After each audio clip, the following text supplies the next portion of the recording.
is D. Clinton Thompson, and you're listening to Frets with DJ Fey.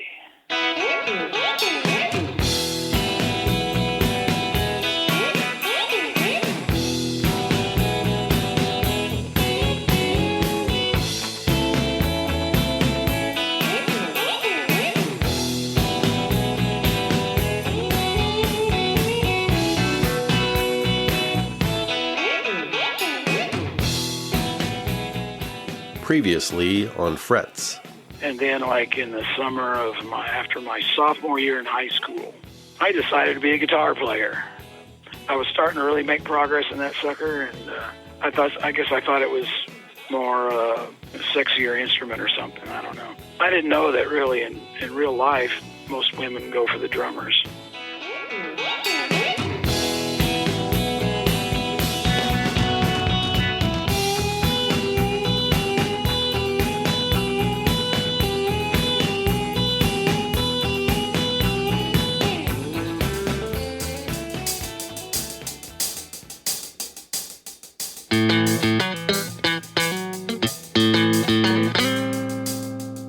You're listening to Frets with DJ Fey.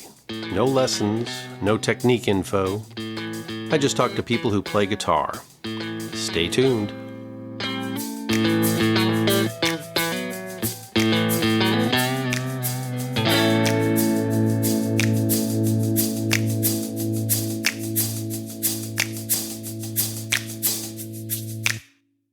Three albums that are way up there on my list of favorites are Jonathan Goes Country by Jonathan Richman, he's one. Oh yeah, there's a hero of mine, right? Oh yeah. The only musical hero that I can actually say is a friend.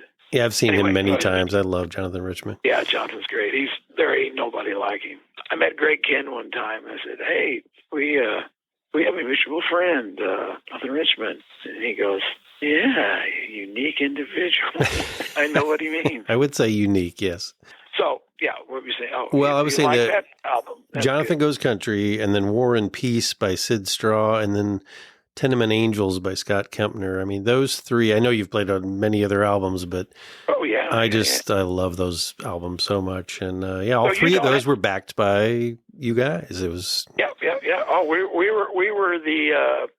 we were sort of the economy backup band for low-level name people.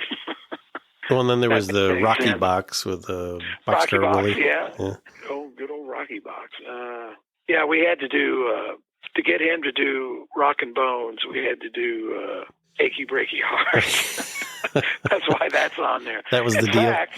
In fact, he licensed that record to 3 or 4 different labels, like overseas and K-Tel. And I know 1 or 2 of them are called. The album's called "Achy Breaky Heart." So I'm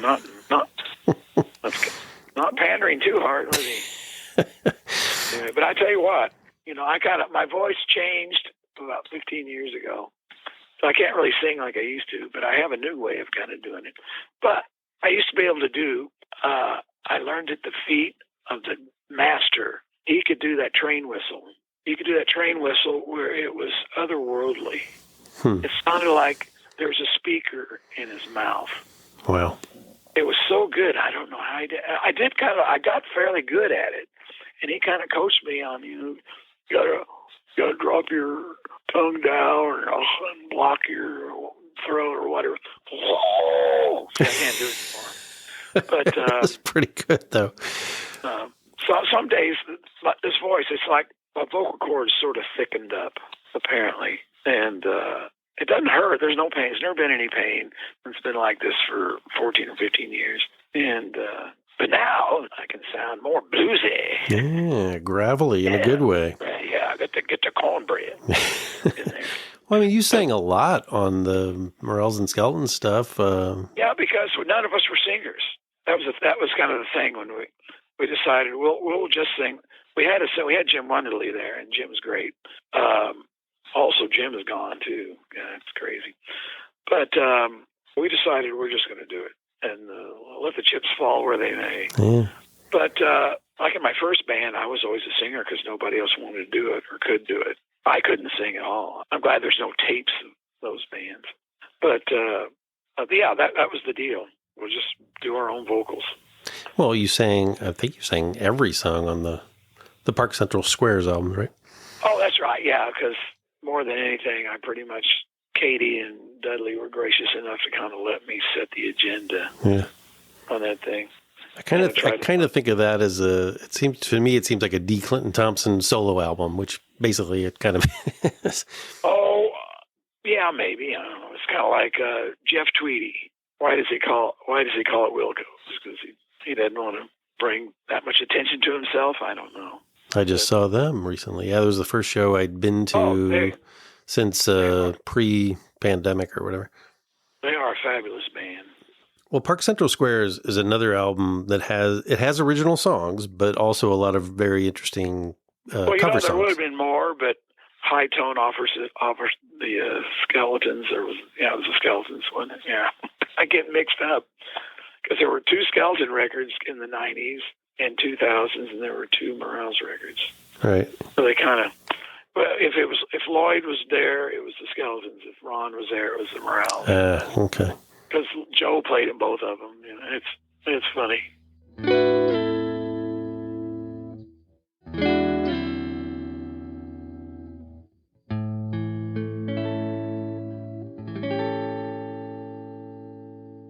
Well, on Park Central Squares, you've got a Lee Hazelwood song. You've got a couple by Ben Vaughn. You've even got Arroyo. That was Steve Cash, right, from Daredevils? Yep. I love that. I've been doing that I've been playing this too. You can go YouTube and watch it. It's called D. Clinton Cochran.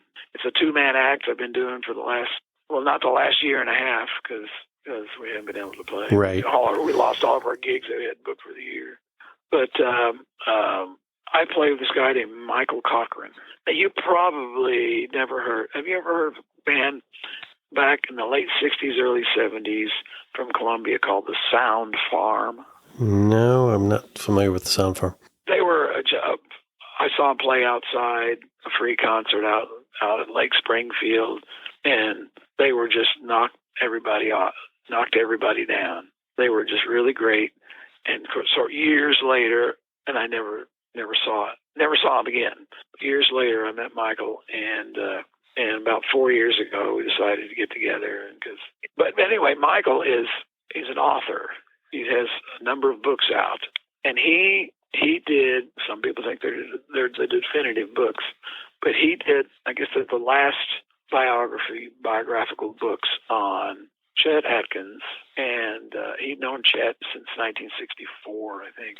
And Les Paul. He spent 2 weeks with Les Paul in New Jersey interviewing him, and he put this thing together. And it's kind of both their career in their own words kind of thing, but they're really good books. But he might be somebody you might want to talk to in a guitar podcast. Absolutely. I could give you his email or his phone number. Yes, I would love that. Well, I did. And he plays kind of a Travis thing with the thumb pick, and kind of like Chet does too. Yeah. And then I would play my regular electric guitar, but I sit on a cajon. You know what that is? You sit on a cajon? A cajon is a wooden box. They invented them in South America somewhere. And percussionists, you can play it like a set almost. You can kick your foot on one side. It sounds like a bass drum. You can bang on the front. It sounds like a snare or a tom. I don't know. Oh. But I sit on the cajon when we play. We both play sitting down, and kick it with my heel, and it gives us a downbeat. Yeah, it sounds like a kick. If you EQ it right, it does it right. It sounds like a kick drum. So if you're by yourself, it'd just be like a little one-man band, kind of. Well, yeah, but it wouldn't work. I've done a couple of duos, and they always seem not complete and kind of empty. But this thing, we don't sound like just two guys. It sounds, because we got Michael kind of doing like the bass and the rhythm and the lead together, and I do my little thing. I do a lot of rhythm and of course leads, and then give it the beat. Huh. And it kind of works. I don't know. You can look it up. Well, where I come from, cajones means something completely different. Oh, cajones. Cajones. No, this is just it's cajon. Just cajon. Okay. Cajon is called. Yeah. I had to go there. back to whatever we were talking about. But Michael would probably love to talk to you about it. Yeah. Well, I got to see, a year before he died, I got to see Les Paul do one of his gigs at the Iridium in New York. It had been on my list forever, and I finally, and it was like I think it was maybe less than a year. I don't know, about a year after seeing him, he passed away. Yeah. So it was a while back. I've got a video, that's all I've seen. But yeah, do you have any of his, 40s material? I do. Yeah, I've got a lot of vinyl, and then that documentary Chasing Sound is pretty fascinating. Yeah, that's good. That's really good. And The Wizard of Waukesha. Yeah. I had that poster for a long time somebody gave me, and I finally found it on YouTube. Yeah, YouTube, you can go down quite a rabbit hole of. Yeah, I know. It's a sickness. It's an addiction. I like coffee, and I admit I've become a bit of a coffee snob. I drink coffee black because, hey, if you want to load up a cup with cream and sugar and syrups and all that, well, whatever. I want my coffee to be delicious without adding anything to it. I take the time to do pour-overs at home. I grind the beans and use my Chemex. The process is worth the wait, and when I buy beans, I buy coffee from my buddy String Bean Pete, coffee roaster and owner of String Bean Coffee. Pete's goal is to offer the finest beans from around the world. He roasts them passionately in small batches in non-computerized old-school ways to music under a disco ball. Yeah, you heard that right. He's a bit of a kook, but that's why I like him. And I really, really, really like String Bean Coffee. Find out more at stringbeancoffee.com.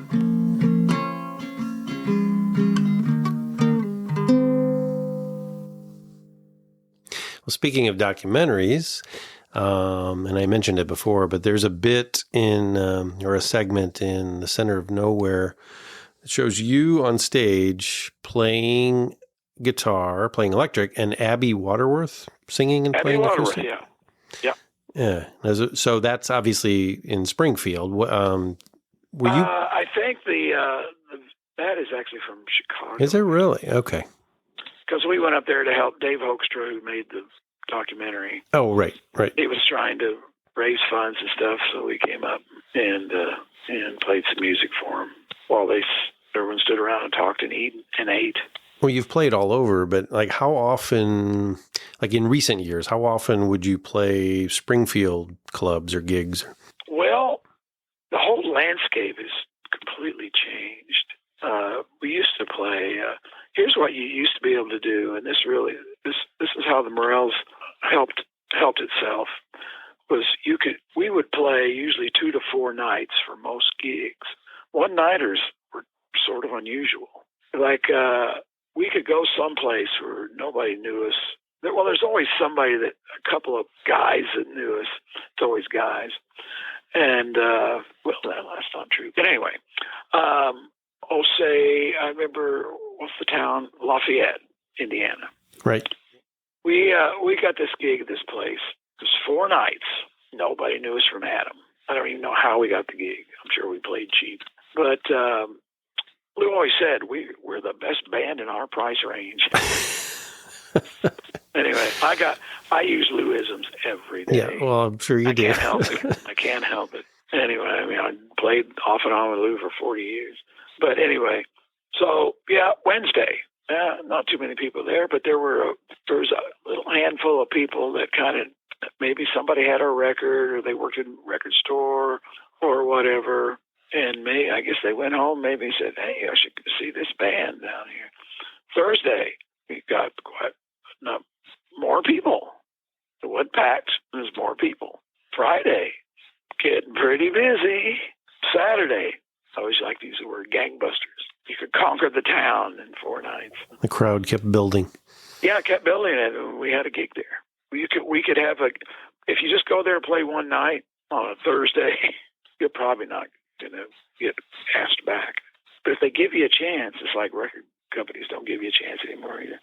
If they give you a chance to build it up, back then when there was less things to distract people, live music was more up front, and you just in 4 nights you could build up an audience. Nice.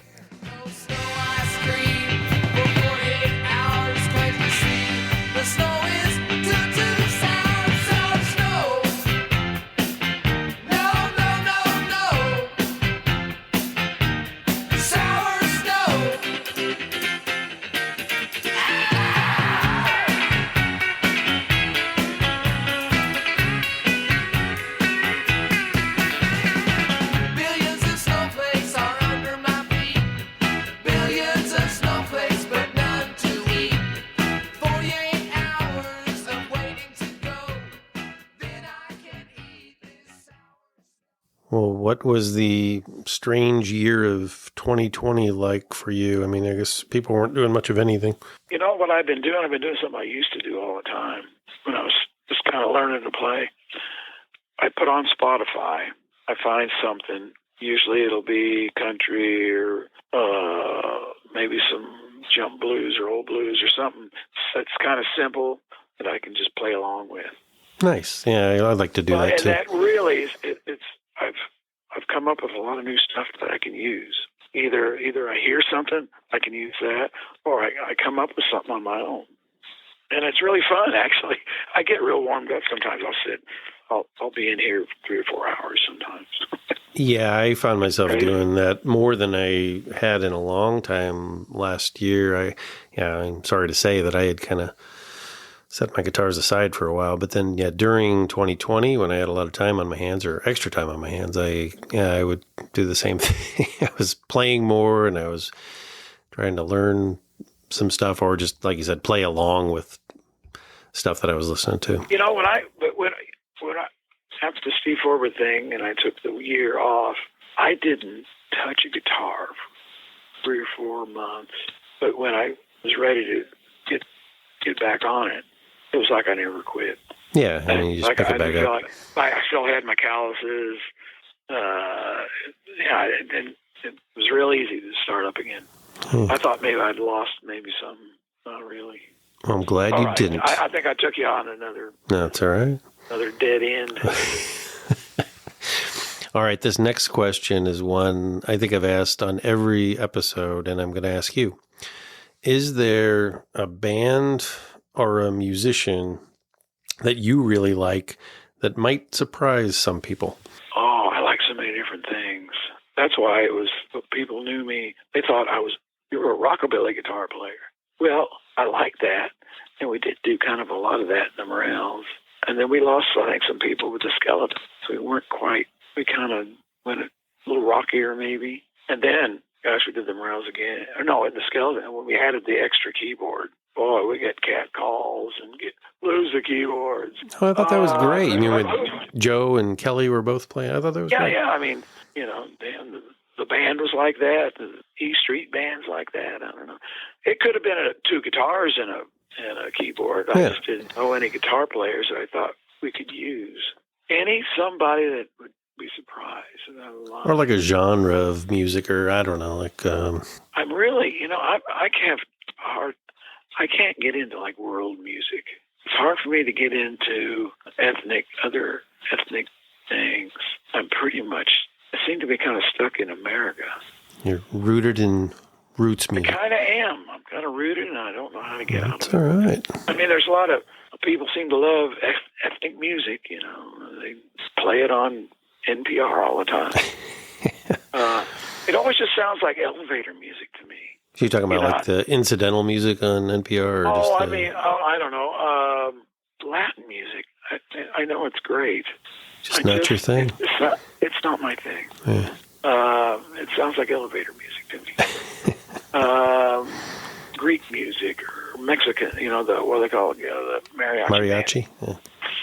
It just doesn't do it for me. It doesn't excite me. It's not what I look to music for. Only America could have invented blues and jazz. It took the Europeans and the Africans to get together to do it. That's why it's so frustrating, is why we have to have all this racism. Yeah, it's awful. I can't think of anything at the moment. No, it's all right. I liked your answer, actually. I liked the... yeah. I liked where we ended up with that. I probably made some people mad. What do you mean you don't like Greek music? Oh. German music? No, I can't get with it. So the mariachi music you probably like when you're at a Mexican restaurant, but you... no, not even. You don't. You don't even like it. Okay. Yeah, why aren't they playing some blues or R&B? It's like Los Lobos is a great band. If they start doing the old Mexican music, I just kind of like. But I get it. But I'm sorry. No, you didn't. It's not like you. It's not like you failed. There was no right or wrong answer there. I'm a white suburban kid that grew up in the It's just all right. You are what you eat. Is what Lou always said too. Yeah, another Lou-ism. If you're a podcast addict like me, you might have thought about starting your own. I'm having a lot of fun creating and sharing my podcast, Frets with DJ Fey. It seemed daunting at first, and I had no idea how to proceed after recording my first episodes. Then I discovered Buzzsprout. Buzzsprout has helped over 100,000 people, even knuckleheads like me, launch a podcast. The tools they provide make it incredibly easy to get your thing going. They'll also help you get your podcast into all the major podcasting platforms like Apple Podcasts, Spotify, Google Podcasts, and more. You get a great-looking website, audio players to drop into other websites, analytics, and tools to promote your podcast. To get a no-risk free trial of Buzzsprout, or to find out about their low-cost monthly plan options, follow the link in today's show notes and let them know that DJ Fey sent you. Learn the ins and outs of podcasting through people who eat, drink, and breathe it. Buzzsprout, the easiest way to start a podcast. Now, back to mine.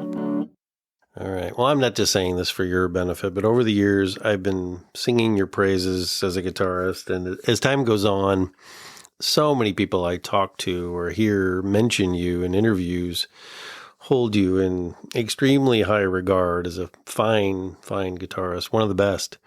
Aside from maybe, complimenting you a few times at shows years ago, which I'm sure you don't remember, I never imagined I'd get an opportunity to just have a great talk with you. This has really been fun.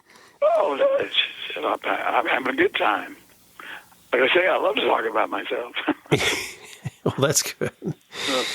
Well, I appreciate that a lot. I just wish there were more people like you around. What's next for you? Any projects on the horizon? Well, I don't think we're doing our little two-man thing at the moment. But I've been playing with this band called the Domino Kings. Oh, yeah, I know them. You know them? Was it Brian Capp? Brian Capps. Yeah, I did Brian Capps there for a while, I saw them. They've been a trio for years. Yeah, I was going to say, I saw them at... Brian called me and said, "Would you have any interest in coming playing with us?" And I looked at it as I could really fill out their sound because I really love playing rhythm guitar just as much and almost more because I don't have to focus on it so much. I can just lock in with the drummer and I can kind of almost sit back and enjoy the music with everybody else, Yeah. So I joined up with these guys. Now, I think they wanted me to do more lead work, but and I'm doing a little. But I mean, Stevie, he's a great guitar player, and they've got, I'm still just kind of working in trying to remember this stuff because I started playing with them, then the pandemic hit. Only got to do a couple of gigs with them, and they really don't rehearse much. So I'm like, I just started last week. Sometimes trying to remember all the stuff. I saw them Those guys have been playing for 20 years or more. Well, I saw them long ago at the Venice Cafe here in St. Louis. And I know I've got at least one Domino Kings album somewhere in this room, somewhere around here. Well, I played acoustic rhythm on their first album. Just a little factoid. Yeah. What if it was possible to get local fresh groceries delivered right to your front door? You could take up guitar lessons with all that free time. I know a guy. Or learn the tuba. I don't give tuba lessons, but my point is, you'll have the extra time. Instacart gives you unlimited grocery delivery for one low monthly fee. That's way better than the other guys that nickel and dime you every time you use their app. Forget that one ingredient you need to make Aunt Bess's spaghetti sauce? Ugh. More frustrating than a broken B string. Instacart can deliver that that ingredient right to your front door faster than a Roy Clark guitar solo. You can shop multiple stores, find deals and offers in your area to help you save money, and every item is hand-selected by shoppers based on your preferences. No more rock-hard avocados, and they'll keep that carton of eggs safe from cracking, too. To start a 14-day free trial, follow the link in today's show notes to let Instacart know that DJ Fey, that's me, sent you and to help support Frets with DJ Fey. And remember, stay tuned.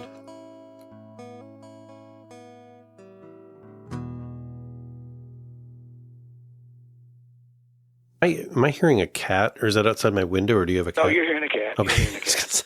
We got sounded sweet. Well, we now have 6. 6 cats. Yeah. We've had as many as, 9, I think. Wow. Not that we mean to do that. They just show up. They show up and you take them in? Pity on them. And they usually turn out to be really good cats.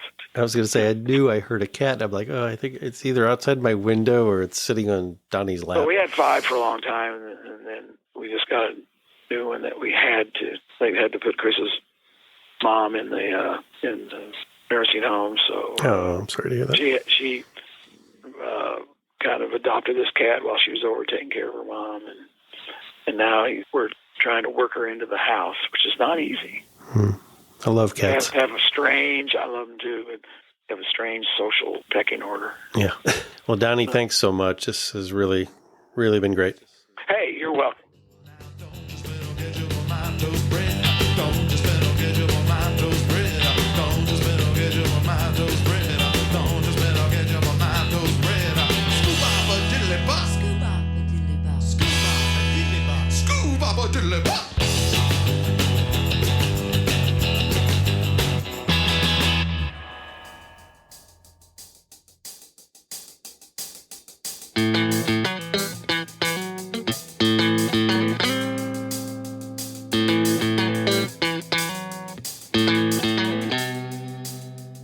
This episode goes out to and is dedicated to the memory of Lou Whitney and Bobby Lloyd Hicks. Stay tuned.